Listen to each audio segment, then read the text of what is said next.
교회 여러분 안녕하세요. 오늘도 수요 말씀 묵상 시간이 되었습니다. 하나님께서 늘 지켜주시고 함께해 주셔서 은혜 가운데 살아가는 저희 연합의 모든 교우들이셨으면 좋겠습니다. 우리가 말씀 묵상에 대해서 이렇게 나누고 있는데 지난 시간에 우리가 말씀 묵상의 방법에 대해서 같이 나눴습니다.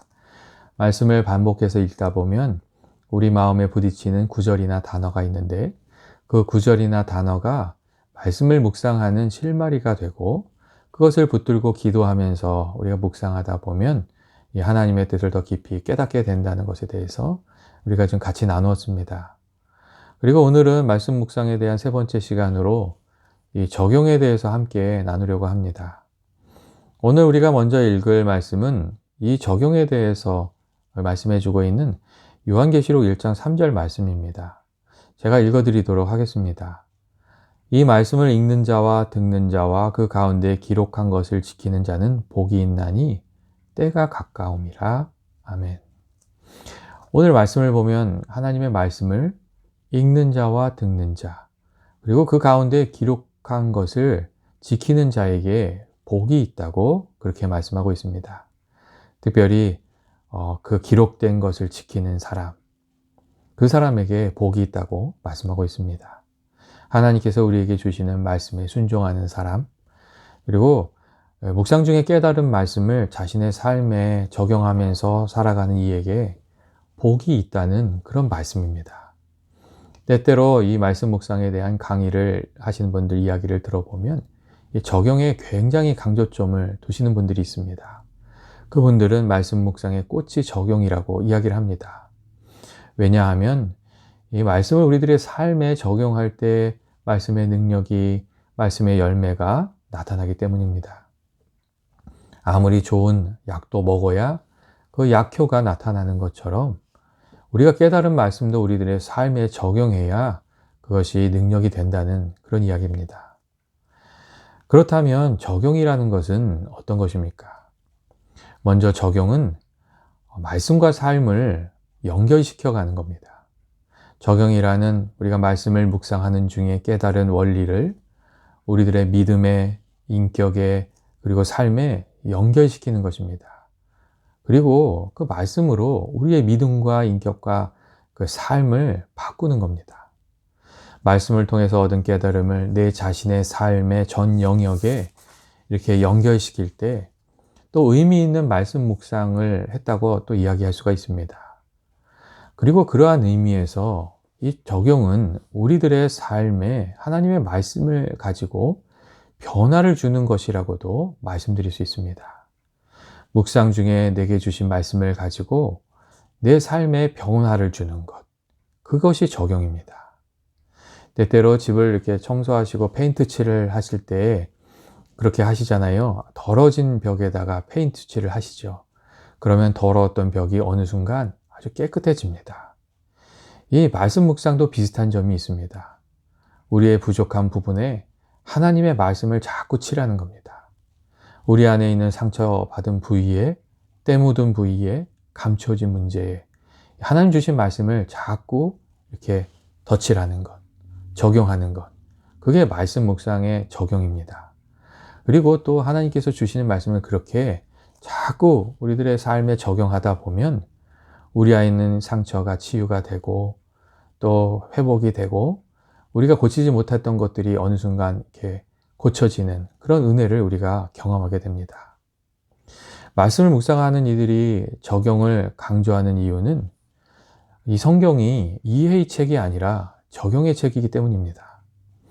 예레미야 11장 4절 말씀을 보시면 말씀대로 행하라 그리하면 너희는 내 백성이 되겠고 나는 너희 하나님이 되리라 하시는 하나님의 말씀이 있습니다.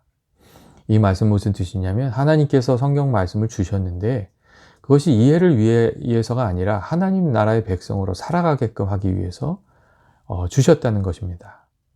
율법서는 이스라엘 백성들이 하나님의 백성대로답게 행하도록 이스라엘 백성들에게 하나님이 주신 것이고 예언서는 이스라엘 백성들이 하나님의 말씀에서 벗어났을 때 다시 돌아올 수 있도록 주신 것이고 지혜서는 삶의 현장에서 하나님을 경외하는 마음으로 어리석은 삶이 아니라 지혜로운 삶 살아가도록 하나님께 주셨다는 것입니다. 그렇기 때문에 성경을 가장 잘 사용하는 사람은 성경을 읽는 사람이 아니라 읽은 것을 가지고 깨달은 것을 가지고 자신의 삶에 적용해서 자신의 삶을 바꾸어가는 사람, 삶을 변화시키기 위해서 성경을 사용하는 사람, 그러한 사람이 성경을 가장 잘 사용하는 사람이라고 이렇게 이야기를 드릴 수 있습니다. 또한 이 말씀 묵상에 있어서 적용을 강조하는 이유는 적용이 있을 때 정말 하나님의 말씀에 능력이 나타나기 때문입니다. 여호수아 3장 말씀을 보시면 이스라엘 백성들이 요단강을 건너는 모습이 나옵니다. 이 모맥을 거두는 시기였기 때문에 요단강에 물이 많았습니다. 그런데 그 물이 이스라엘 백성들이 하나님 말씀에 순종해서 건너가고자 할 때에 끊어지게 되었습니다. 이 물이 끊어진 시기가 참 중요합니다. 하나님의 말씀에 순종해서 제사장들의 그 발이 요단강 물속에 잠길 때에 끊어졌기 때문입니다. 다시 말하면 하나님 말씀대로 순종해서 그 발걸음을 내디뎠을 때에 그 하나님의 말씀의 능력이 나타났다는 겁니다. 하나님의 말씀의 능력을 우리는 순종을 통해서 배우게 됩니다.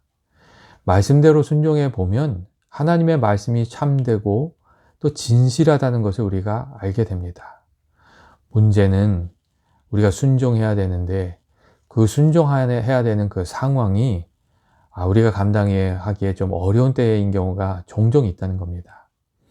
우리의 감정이 격해져 있을 때에 또 내 이성적으로 이해가 잘 안 될 때에 하나님께서 때때로 하나님 말씀 붙들고 믿음으로 나아가라고 순종하라고 그렇게 우리에게 요구하시는 경우들이 있습니다. 그렇게 우리들의 마음을 심령을 이렇게 두들기시는 겁니다. 그럴 때에 우리가 하나님 말씀에 온전히 순종하면 하나님의 약속이 실제로 우리의 것이 됩니다. 말씀에 옳고 그름을 따지고만 있으면 믿음의 역사는 일어나지 않습니다. 적용은 순종이고 또 말씀에 대한 믿음의 표현입니다. 또한 적용이 강조되는 이유가 하나 있습니다. 그 이유는 우리가 말씀을 우리들의 삶에 적용하면서 살 때에 우리들이 겸손해질 수 있기 때문입니다. 말씀 묵상을 했는데 말씀을 많이 읽었는데 그 말씀대로 살려는 적용이 없으면 그 말씀이 탁상공론이 되고 잘못된 이해에 사로잡힐 수가 있습니다.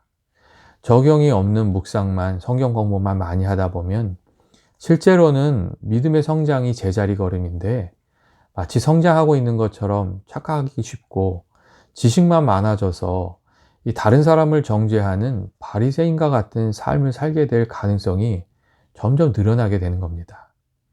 그런데 우리가 말씀대로 살아가려고 애를 쓰면 그렇지가 않습니다. 말씀을 내 삶에 적용하면서 살아가려고 하다 보면 나의 부족함을 더 분명하게 알게 되고 겸손히 주님을 의지하면서 살아가는 삶을 살아가게 되는 겁니다. 적용은 나를 겸손하게 만들어주고 매일매일 삶 속에서 하나님을 의지하게 만들어주는 아주 귀한 그 믿음 생활의 도구가 됩니다. 이 바른 신앙의 성장, 이게 말씀대로 좀 살아보려고 애쓰는 노력 가운데 우리 가운데 이렇게 뿌리를 내리게 됩니다. 그렇다면 우리가 말씀을 이렇게 묵상하고 어떻게 적용을 해가면 좋겠습니까? 먼저 하나님께서 내게 이렇게 주신 깨달음을 내 마음에 적용해야 됩니다. 말씀의 적용에는 내적인 적용과 외적인 적용이 있습니다. 그리고 이 내적인 적용은 하나님의 말씀을 기준으로 내 마음과 생각을 바꾸어 가는 것을 말합니다. 말씀을 읽다 보면 성령님께서 우리들의 마음을 밝혀주셔서 말씀을 깨우쳐 주시는데 그때마다 우리의 생각을 바꾸고 마음 자세를 바꾸고 하나님의 말씀에 나를 맞추어 가는 것, 그게 내적인 적용입니다. 예전에 어떤 집사님이 자기 믿음 생활에 대해서, 자기 변화에 대해서 간증을 하시면서 이런 얘기를 하셨습니다. 그분이 예수 믿기 전에는 매일같이 백화점에 가셔서 작은 거 하나라도, 옷비니라도 하나 꼭 사고 들어와야 하지만 되는 그런 분이셨다고 합니다. 그런데 그분이 그런 얘기를 하시는 거예요. 예수 믿게 되고 교회 생활이 시작되고 말씀 읽고 기도하고 그런 생활하는 중에 그 자기 마음과 생각이 그 삶의 자세가 바뀌었다는 거예요. 예전엔 그렇게 중요하던 것이었는데 어느 순간 그게 그렇게 중요하지 않다. 내가 뭐 하고 있는가 하는 생각이 들더래요. 하나님께서 그런 마음을 주신 거예요. 그리고 그 마음을 주셨을 때 속으로 그렇게 생각했대요. 그렇습니다. 하나님 맞습니다. 참 쓸데없는 일을 하고 있습니다. 그렇게 하고 그렇게 그분이 그 마음을 바꾸셨고 그게 자기 삶에 가장 먼저 일어났던 변화였다고 그런 이야기를 해 주셨습니다. 때때로 우리가 말씀 생활하고 기도 생활하게 되면 하나님께서 그처럼 우리들의 생각을 바꾸시고 우리의 마음에 그 마음을 바꾸시는 그런 때가 있습니다. 그런 때에 그렇습니다, 주님. 이렇게 우리들의 마음을 하나님께 맞춰가는 것. 그게 말씀을 우리들의 마음속에 내적으로 적용해 가는 것입니다. 때때로 내적인 적용이 위기를 겪는 때는 내 생각과 하나님의 그 생각이 부딪히는 때입니다. 그 내 생각과 내 소망이 하나님과 부딪히게 되는 때, 이 하나님께서 우리의 감정이 흘러가는 대로 살지 말고 이 하나님 원하시는 방향으로 좀 가라고 말씀하시는 때, 그런 때가 이 내적인 적용이 위기를 맞는 때입니다. 때때로 이 화가 났는데 하나님이 그만 말하라고 그러시는 겁니다. 달려가고 싶은데 멈추라고 말씀하시는 겁니다. 근데 그러한 때에 하나님의 말씀이 정말 우리들에게 힘이 되고 내 삶의 뿌리를 내리려면 그 말씀에 순종할 수 있어야 됩니다. 그리고 그 말씀을 따르기 위해서 내 마음을, 내 생각을 이 십자가에 못 박는 그런 씨름이 좀 필요합니다. 하나님의 뜻에 순종하기 위해서 내 기본을, 내 생각을, 내 뜻을 십자가에 못 박는 것. 그것이 내적인 차원에서 말씀을 내 삶에 적용하는 그런 방법이고, 또 그렇게 말씀을 선택하면 우리 영혼이 하나님과 가까워지고 또 하나님의 인도하심을 받는 삶, 그리고 하나님과 동행하는 삶을 살아가게 된다는 것을 알게 됩니다. 사실 내적인 차원에서 말씀을 우리들의 삶에 적용할 때 정말 가장 이렇게 문제가 되는 것은 나를 내려놓고 하나님을 붙드는 겁니다. 나를 포기하고 또 나를 그 십자가에 다 못 박고 하나님 붙드는 것. 그것이 말씀을 내 안에 뿌리 내리게 하는 데에, 적용하는 데에 가장 중요한 일이라고 말씀드릴 수 있습니다. 다음으로 외적인 적용은 이 깨달은 말씀을 구체적인 행동으로 옮겨가는 것을 말합니다. 외적인 적용과 그 관련해서 보통 세 가지 원칙을 이렇게 이야기합니다. 그 첫 번째는 깨달은 것이 있으면 나에게 먼저 적용하라는 것입니다. 어떤 이들은 말씀을 읽으면서 이 말씀은 내 남편이 들어야 될 말씀이고, 이 말씀은 내 아들이 들어야 될 말씀이고, 이거는 내 아내가 들어야 될 말씀이고, 이렇게 말씀 들으면서 감동이 되면 다 다른 사람에게만 적용하는 그런 분들이 있다고 하지요.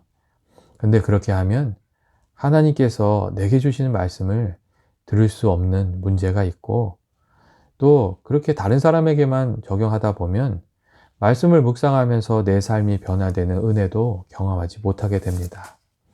그렇기 때문에 말씀을 들을 때 특별히 마음에 와 닿는 말씀이 있으면 그 말씀을 내게 주시는 이유가 무엇인지를 우리가 묵상해야 되고, 그 말씀을 붙들고 내가 무엇을 하기를 원하시는지 하나님의 뜻을 좀 살펴보아야 됩니다.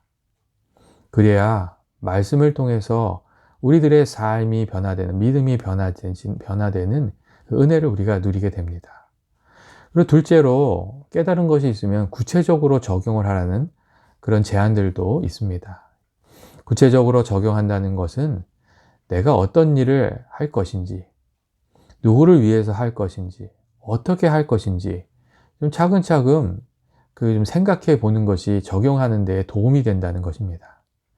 예를 들어서 경솔히 말하는 습관을 바꿔야 한다고 생각한다면 내가 평상시에 누가 어떤 사람 앞에서 가장 경솔하게 말하는지도 한번 생각해 보고, 그 사람을 만날 때 내가 무엇을 말하고 어떤 태도로 말할 것인지 구체적으로 좀 생각해 보라는 겁니다. 그리고 그렇게 우리가 구체적으로 생각을 해 놓으면 깨달은 바를 실천으로 옮기고 내 삶을 변화시키는데 많은 도움이 된다는 그런 이야기입니다. 그리고 그렇게 우리가 한 걸음을 뛰면 다음 걸음을 뛰기가 쉬워집니다. 내 삶에 변화를 일으키기가 점점 쉬워집니다. 그런데 그냥 막연히 나도 정말 말 조심해야지, 그렇게만 생각하면 삶을 바꾸는 변화를 일으키기가 쉽지가 않습니다. 셋째로, 그 적용과 관련돼서 우리에게 주는 그 조언은 가능한 것으로 적용을 하라는 그런 이야기입니다. 예를 들어서 내가 평생 동안 하나님 아버지 이번에 실수했는데 다시는 이 잘못을 저지르지 않겠습니다. 그렇게 마음을 먹는 것은 사실 실제적인 차원에서 구체적인 행동으로 이어지기가 어렵고 내 삶을 변화시키는데 적절한 적용이 되지 못합니다. 그렇기 때문에 우리가 가능한 것, 작은 것이라도 그 가능한 것, 내가 할 수 있는 것을 이렇게 실천해야겠다, 그렇게 마음 먹고 그렇게 적용해 가는 것이 내 삶을 변화시켜 가는데 훨씬 도움이 됩니다. 말씀을 개인적으로 또 구체적으로 또 실제적이고 가능한 것으로 적용하라는 이 제안들은 말씀을 실천으로 옮기기 위해 외적인 행동으로 이렇게 표현하기 위해서 좀 애를 쓰는 것들이 우리들의 삶을 바꾸는 데 도움이 된다는 그런 이야기들입니다. 우리들의 삶에는 이 관성이 있어서 익숙한 것들을 잘 바꾸지를 못합니다. 이 변화를 원한다고 말을 하면서도 가만히 이렇게 생각을 해보면 우리는 익숙한 것들을 잘 버리지 못합니다. 식당을 가도 늘 같은 곳을 가고, 예배 드릴 때도 늘 같은 자리에 앉습니다. 그리고, 우리가 이렇게 변화를 원한다고 하면서도 늘 반복해서 하는 행동들이 많이 있습니다. 그래서 우리가 무엇인가를 바꾸어내려면 어떻게 할지를 좀 구체적으로 생각할 필요가 있습니다. 그리고 실천할 때 변화와 성장이 일어나는 겁니다. 아브라함이 어떻게 그 믿음의 조상이 되었습니까? 그가 하나님의 말씀을 듣고 약속의 말씀을 받았을 때에 짐을 싸고 가솔들을 이끌고 길을 떠났습니다. 그렇게 그가 들은 말씀에 응답하여 나아갔기에 믿음의 조상이 되었습니다. 아브라함처럼 우리도 하나님의 말씀에 구체적으로 응답해서 우리들의 삶에 좀 변화를 일으키는 그런 삶이 되기를 주의 이름으로 축원드립니다. 또한 우리가 이 적용의 문제를 이야기할 때 중요한 것은 적용에도 기도가 필요하다는 것입니다. 말씀대로 사는 삶을 내 힘으로 하려고 하면은 힘이 아주 많이 듭니다. 말씀을 읽고 깨닫는 것도 하나님께서 성령으로 감동해 주셔야 가능한 것이고, 그 깨달은 말씀대로 살아가는 것도 사실 하나님께서 우리들을 도와주셔야 가능한 일입니다. 하나님께서 우리들의 마음을 붙들어 주시고 힘을 주셔야, 지혜를 주셔야 우리가 말씀대로 순종하는 삶도 살 수가 있습니다. 예전에 제가 아는 분이 말씀을 읽다가 깨달은 점이 있으면 이 간단한 한 문장으로 기도문을 만드셨어요. 그러니까 예를 들면은 여호수아 1장의 말씀이 있잖아요. 하나님께서 여호수아에게 이렇게 찾아와 주셔서 자러나 우러나 치우치지 말고 하나님 말씀 붙들고 살아가라고 이렇게 쭉 말씀해 주시는, 그러면 내가 너와 함께 해 주시겠다, 이렇게 약속해 주신 그런 말씀 있잖아요. 그 말씀을 읽으면 그분이 이렇게 한 문장으로 자신이 이렇게 이것이 하나님 주신 내게 주신 말씀이다 생각되는 것을 한 문장으로 만드셨어요. 그러니까 예를 들면 이렇게 하는 거죠. 하나님 아버지, 여호수아와 같이 자러나 우러나 치우치지 않게 하여 주옵소서. 그렇게 한 문장을 만드셨어요. 그리고 그 한 문장을 그 하나님께서 내게 주셨다고 생각되는 그 구절을 한 문장을 가지고 기도하셨어요. 근데 기도를 하셨는데 참 제가 참 이 기도는 참 귀한 기도다, 그런 생각이 드는 그런 기도를 하셨어요. 어떻게 기도하셨냐면 이렇게 기도하셨어요.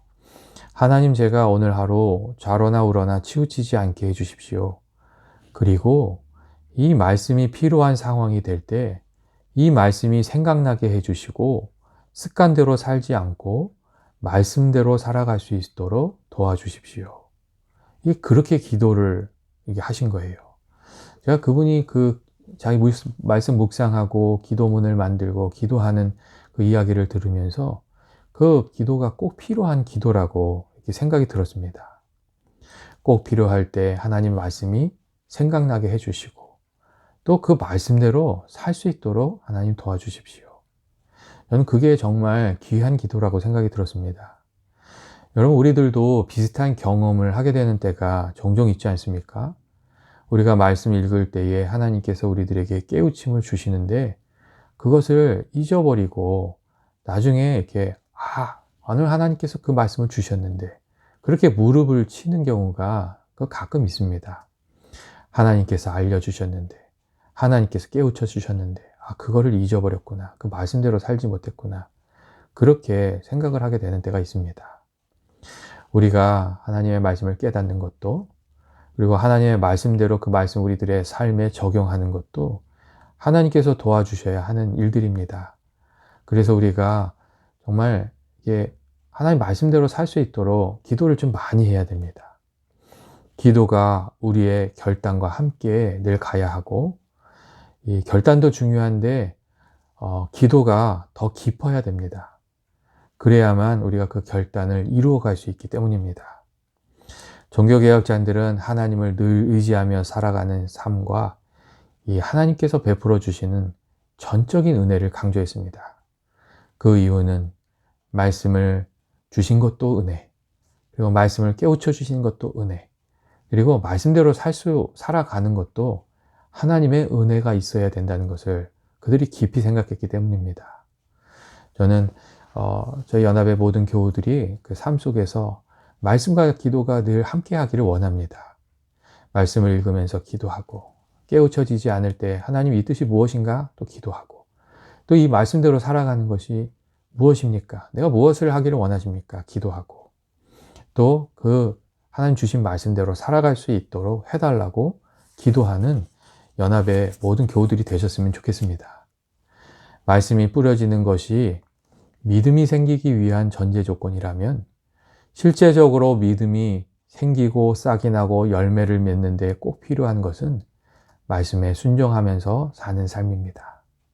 우리가 잘 아는 무디 목사님의 그 성경책에 T&P라는 표시가 많이 있었다고 하잖아요. Tested and Proved.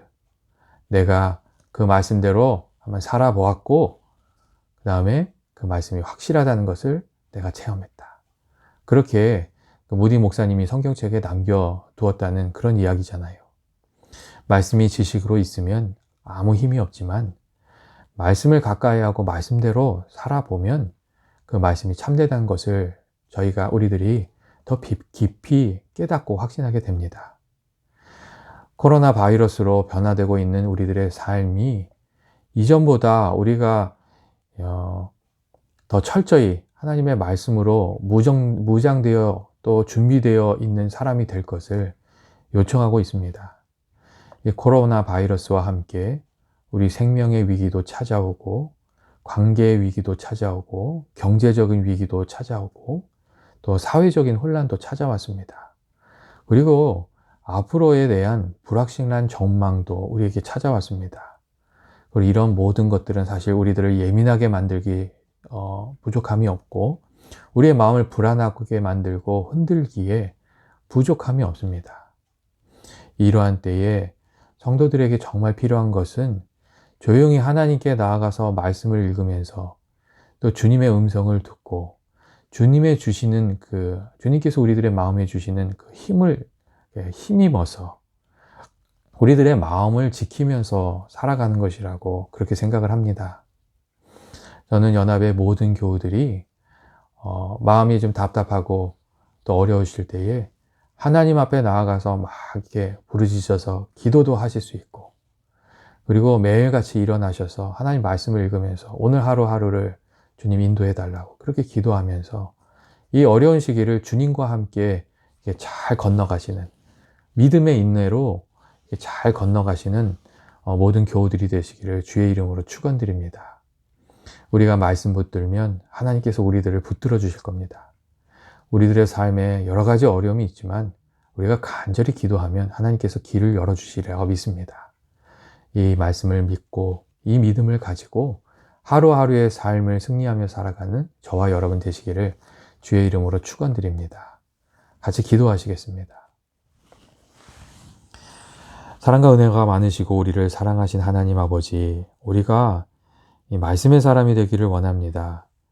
말씀을 늘 가까이 하며 살아가게 하시고 말씀을 통하여 주님을 만나게 하시고 주의 음성을 들으며 주의 인도하심을 받으며 살아갈 수 있도록 저희들을 도와 주옵소서. 말씀 가운데 저희들의 삶을 지켜주시길 원합니다. 그리고 말씀의 능력으로 저희들이 날마다 승리하면서 살아가게 해주시기를 간절히 원하오며 예수님의 이름으로 기도합니다. 아멘. 교회 여러분, 남은 3일도 하나님 은혜 가운데 기쁨과 감사가 넘치는 삶 살게 되시길 바랍니다. 그리고 주일날 주일 예배 때에 또 다시 한번 뵙도록 하겠습니다.